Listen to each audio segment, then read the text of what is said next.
Salut à tous, aujourd'hui on attaque l'arrangement de votre chanson, c'est-à-dire comment passer d'une guitare ou d'un piano, donc du noir et blanc, à la couleur, c'est-à-dire à l'instrumentation, à l'orchestration, quels instruments placer, etc. Et aujourd'hui dans ce premier volet on va s'intéresser plus particulièrement donc à la batterie et à la basse, c'est-à-dire la base rythmique de votre chanson. Eh bien on y va tout de suite. Alors comme on vient de le dire, donc la batterie qui reste donc l'élément moteur de la rythmique qui est choisi pour une chanson. Donc elle va rythmer donc la pulsation de base, elle va aussi donc catalyser un peu l'interprète et les autres instruments de la section rythmique.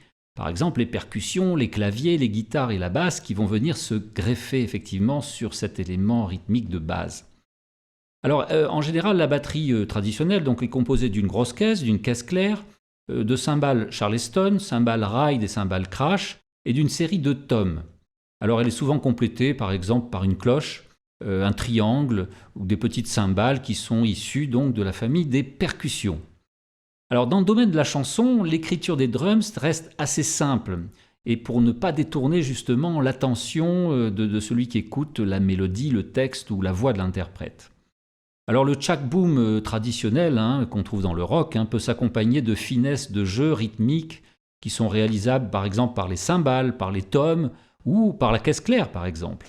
Alors ces variations sont souvent appelées des breaks qui assurent souvent donc des petites transitions entre deux sections donc d'une structure, soit par exemple entre un couplet, un refrain ou un pont et un refrain, etc.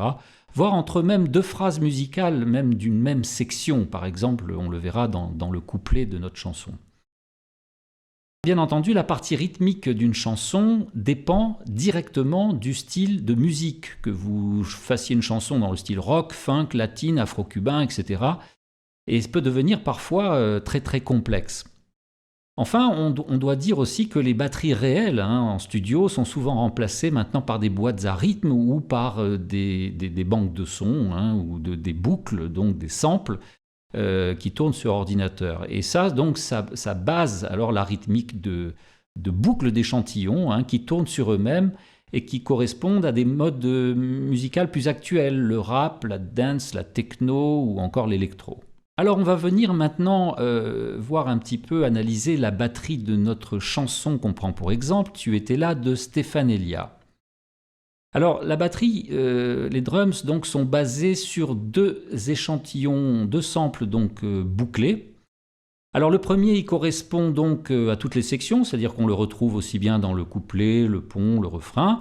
Et le second va venir donc simplement renforcer les refrains uniquement pour donner un peu plus d'impact. Alors il y a deux boucles. La première boucle possède tout d'abord une grosse caisse qui s'appuie d'abord sur les premiers temps, ensuite sur le contretemps du deuxième temps et enfin sur la syncope double croche donc du troisième temps. On va le battre ici, ça va faire ceci. 3, 4.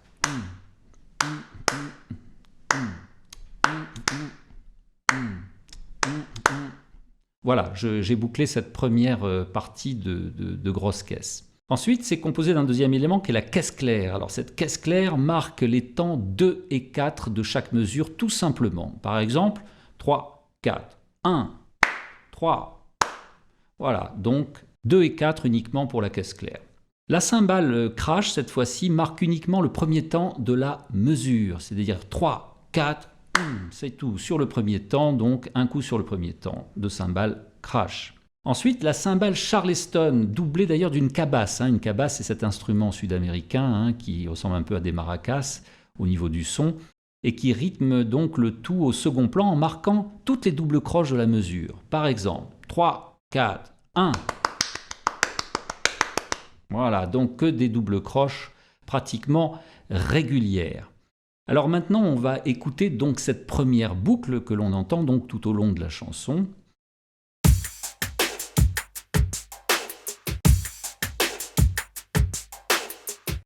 Alors maintenant, on va s'intéresser à la deuxième boucle de batterie donc, qui concerne essentiellement les refrains, c'est-à-dire qui vient se greffer à la première, effectivement, pour renforcer les refrains. Alors la grosse caisse donc de cette deuxième boucle est placée simplement sur les premiers et troisième temps. 3, 4, 2, 4. La caisse claire, elle s'appuie tout simplement sur les temps 2 et 4, comme dans la première boucle. Par exemple, 3, 4, 1, 3. La cymbale charleston et la cabasse vont également rythmer, comme dans la première boucle, donc la double croche. 3, 4, 1, 2, 3, 4.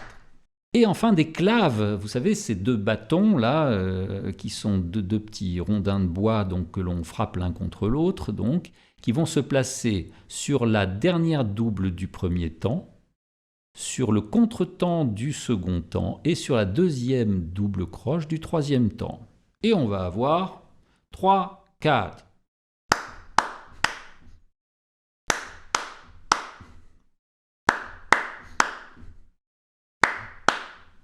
Là, j'ai fait une boucle de 3 mesures. Ensuite, les tomes. Alors, les tomes, eux, sont placés entre les sections pour assurer des transitions. Écoutez.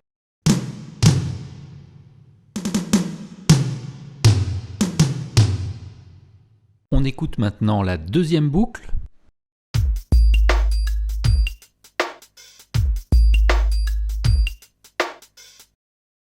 Voilà pour la batterie. Alors, bien sûr, on aurait pu ajouter aussi des percussions, puisque la famille des percussions est assez vaste.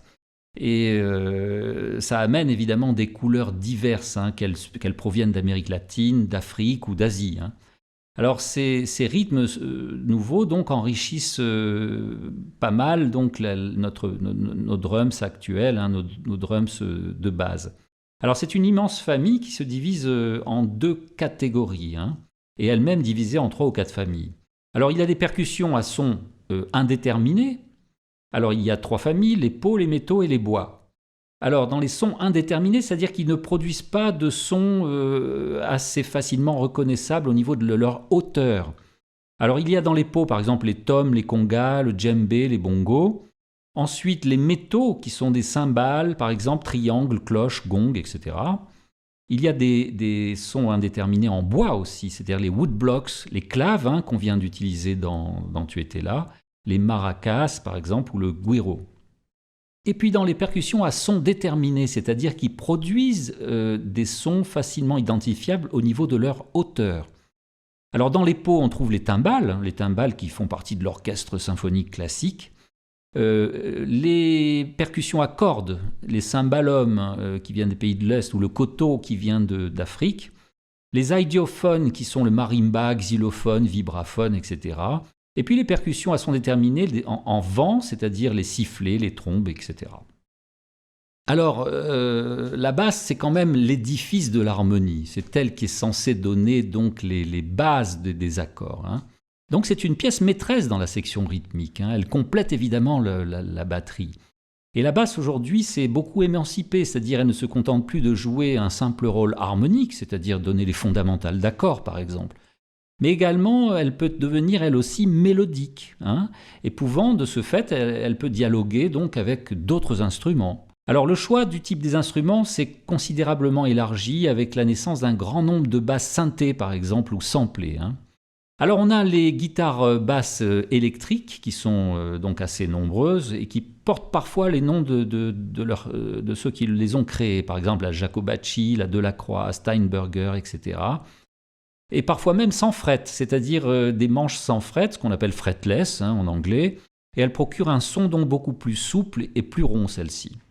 Il y a aussi les contrebasses. Alors la contrebasse acoustique, celle que l'on connaît, celle que l'on voit à l'orchestre, ou la contrebasse jazz, hein, qui est réservée donc à la musique classique ou au jazz, et se sont progressivement introduites donc dans les chansons qui se veulent un petit peu plus acoustiques, plus intimistes, plus chaleureuses, des chansons d'auteur, etc., où on peut retrouver donc ces contrebasses acoustiques.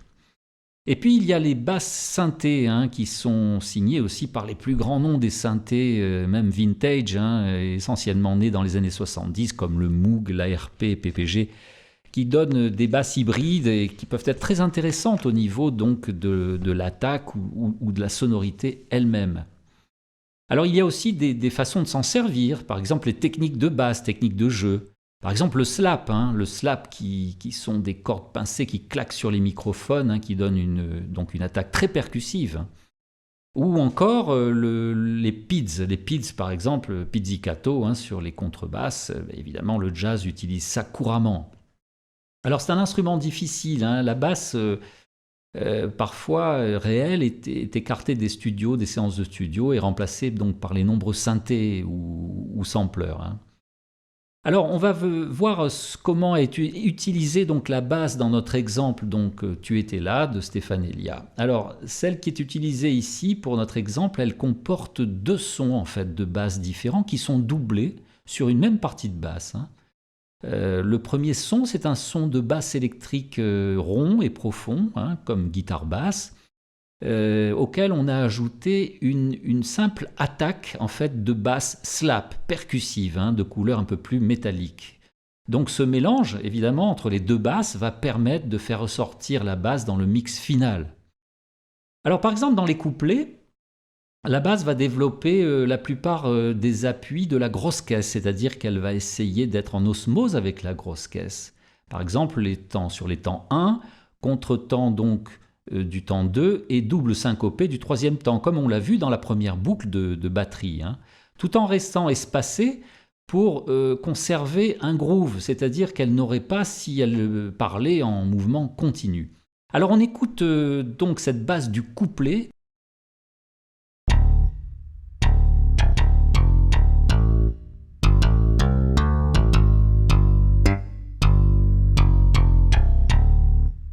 Alors, on va faire quelques remarques sur cette première basse. Alors, ce feeling est conforté par l'accentuation très brève de certaines notes en octave notamment, et par des motifs de transition en croche, on le voit ici, en fin de troisième mesure. Hein. Alors, les fondamentales d'accords sont souvent jouées donc sur le premier temps fort de chaque mesure, c'est-à-dire que sur Ré, sur La, sur Sol, et sur Ré à nouveau, on le voit sur ces 4 accords. Hein. Enfin, les accords sont parfois déroulés mélodiquement en donnant la fondamentale, la quinte, puis la tierce en position de dixième. Voilà ici dans l'exemple suivant qu'on va écouter tout à l'heure. Alors dans les refrains, ici justement, le rythme de croche pointée double croche va se généraliser sur les premiers temps de chaque mesure. On le voit ici sur Ré majeur, sur Si bémol. Hein. On a toujours, sur chaque premier temps de chaque mesure, on a ce rythme croche pointé double qui va bien asseoir effectivement le refrain et qui va alterner avec des motifs plus syncopés de double croche. Hein. On le voit ici sur le troisième temps de la première mesure, hein, 3 et quatrième temps d'ailleurs. Ou on le voit ici aussi sur le troisième et quatrième temps de la deuxième, troisième mesure. On écoute donc la basse du refrain.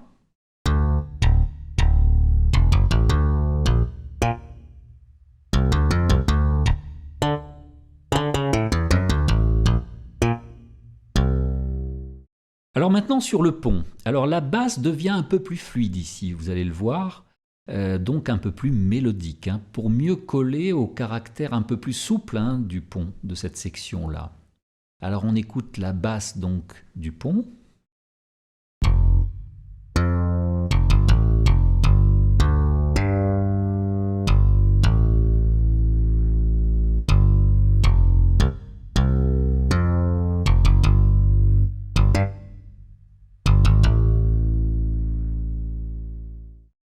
Voilà une basse qui procède par saut d'octave, on le voit ici, hein, pas mal.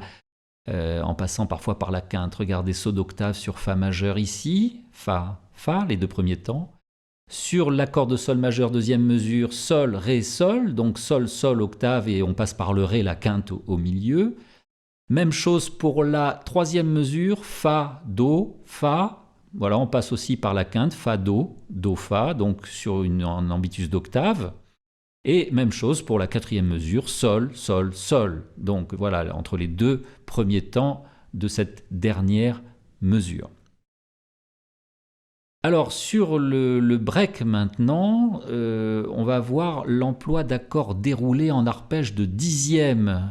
Alors ça se généralise donc sur chaque premier temps des mesures. Par exemple, de la mesure 1 ici, on le voit. Si bémol, Fa, Do. Alors plus exactement, c'est une neuvième ici. Voilà. Et puis sur le deuxième ici, deuxième mesure, on voit Do, Sol, Fa, Mi. Do, Sol, Mi, donc accord de dixième. Et puis sur la quatrième mesure, sur l'accord de La mineur, on le voit ici, La, Mi, Do. Donc encore une fois, La fondamental, Mi quinte, et Do là-haut, la dixième de La, c'est-à-dire la tierce redoublée. Alors on écoute la basse du break.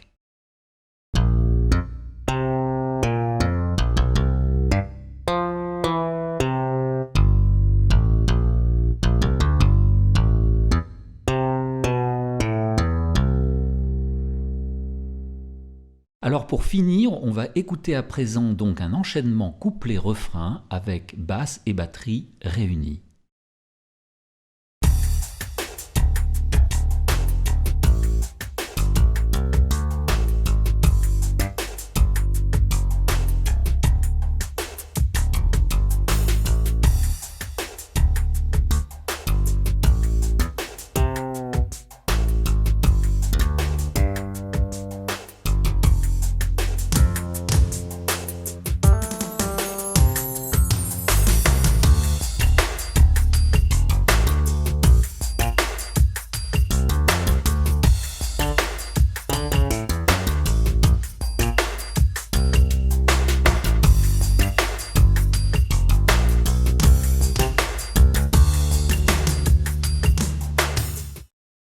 Alors comme vous venez de le voir, la basse et les drums, ce sont donc le moteur rythmique de votre chanson.